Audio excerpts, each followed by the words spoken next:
It's the Forever Knight-A-Thon Season 2. We're recapping and reviewing every single episode of Season 2 of the 1990s Canadian police procedural Forever Knight, about a vampire detective taking a bite at a crime. Season 2, Episode 12, Amateur Night, opens on a drive-by shooting, and it's handled with all the tact and realism one might expect from an episode of Forever Knight. I bring this up because that's what this episode is all about, the difference between the harsh reality of crime in police work versus the media's sanitized, dramatized depiction of both. Now, a problem should leap out at you immediately. Is Forever Knight, a television program whose lead is literally actually a vampire, really poised to critique realism in media? Do you think, Forever Knight, that you can make a coherent point about how the media sensationalizes these things, while also, I cannot stress this enough, being about a vampire superhero who uses his magic powers to fight crime?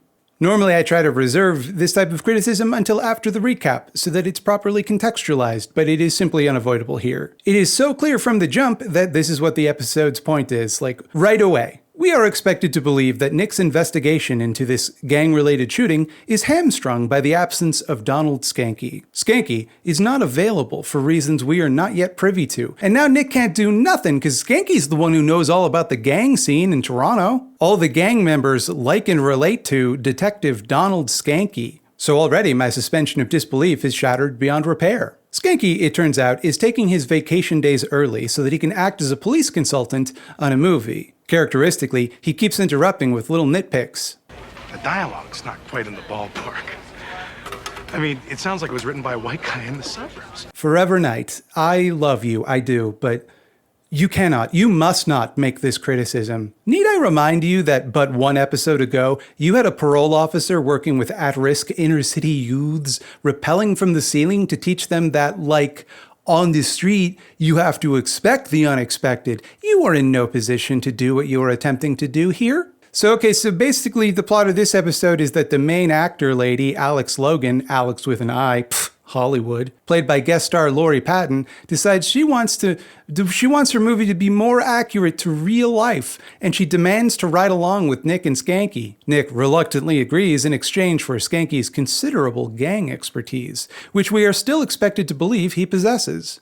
Alex is shitty and dismissive of Skanko, clearly having the hots for Nick. She views this whole situation like a movie, so naturally, the hot leading man catches her eye, and as you might expect, viewing this all as a movie makes her a huge liability. She doesn't take any of it seriously and has no respect for honest-to-God police work. I pause here to note, I actually think it's quite good not to have respect for honest-to-God police work. But the thematic through line of this episode is all about how difficult it is to be a cop and how it's not like it is in the movies, because in real life, sometimes you're also a vampire. We examine this theme both through Alex's disrespect for Skanky's police know-how in favor of Nick's charm and man-of-action demeanor, and through this week's flashback, where Nick becomes a cop in, like, I don't know, Prohibition-era Chicago, I think? You see, he used his vampire hypnotism to not have to go to the training required, which I was happy to see, because that always bugged me. Like, how did he pull that off? Surely they don't hold police academy at night. Like, he'd have to go out in the day to do that, wouldn't he? But of course,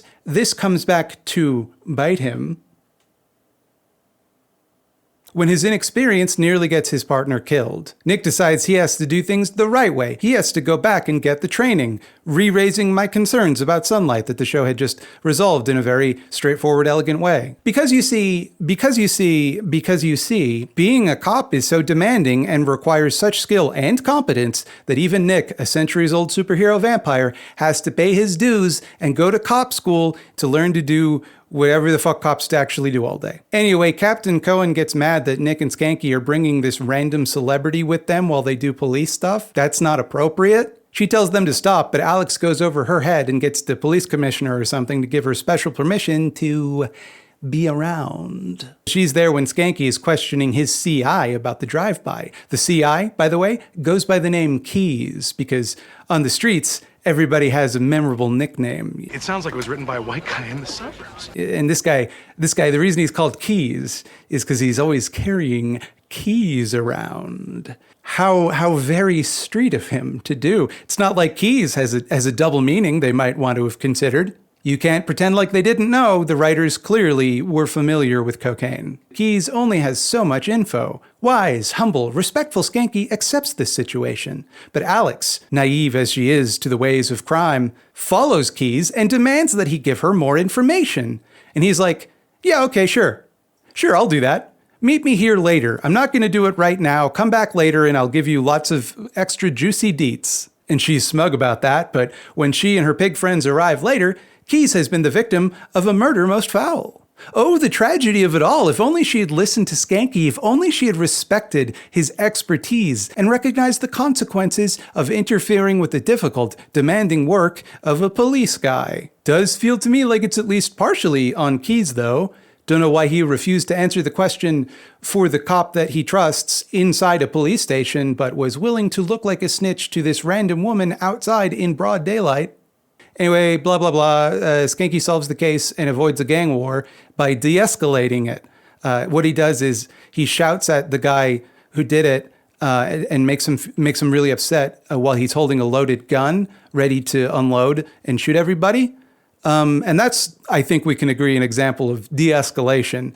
But it works, so okay, fuck me, I guess. All of this falls flat because I simply do not buy the central premise. I do, in fact, think that police, by and large, are incompetent and don't really work all that hard. This episode seems to want to suggest that the job of a police officer is actually more dangerous than movies and TV would suggest, while I think it's pretty clear that the exact opposite of that is true. Being a pizza delivery person is more dangerous statistically. There is a kernel of relevant, non-reactionary social commentary here. There's the running theme of how movies tend to glorify police violence, while Skanky insists that de-escalation is always the preferable tactic, and that pays off in the end when he de-escalates the situation instead of letting it devolve into a shootout.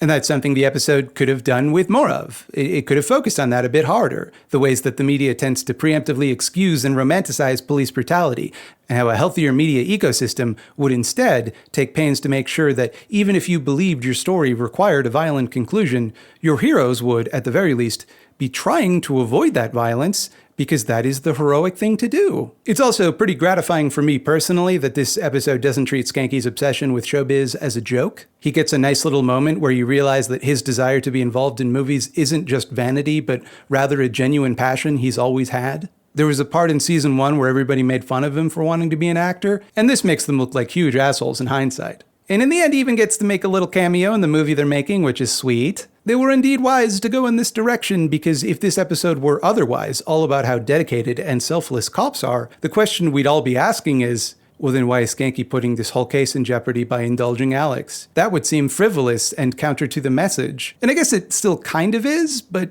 at least it's something deeply important to him instead of a stupid joke about how selfish he is. Tomorrow, Nick's investigation into a string of murders is stymied when the lead suspect is protected by diplomatic immunity.